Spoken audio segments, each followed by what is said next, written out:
Này xem được con tẹm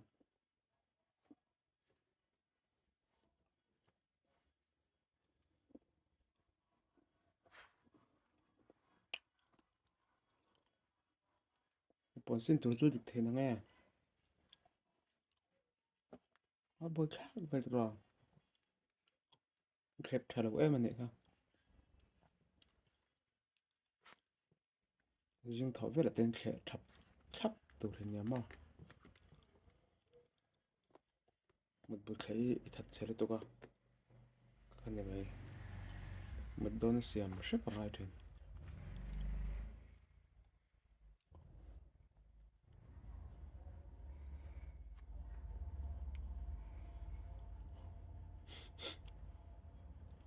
nó thực lý thế nào nghe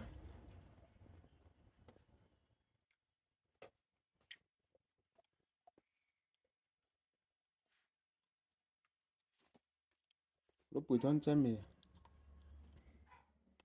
buổi xưa thích thế tụi em thích thế nghe thích thế mượn là nghe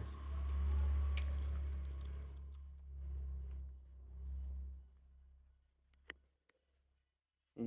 còn thích tắm à lúc ơi em lúc ơi nó ra thì xem em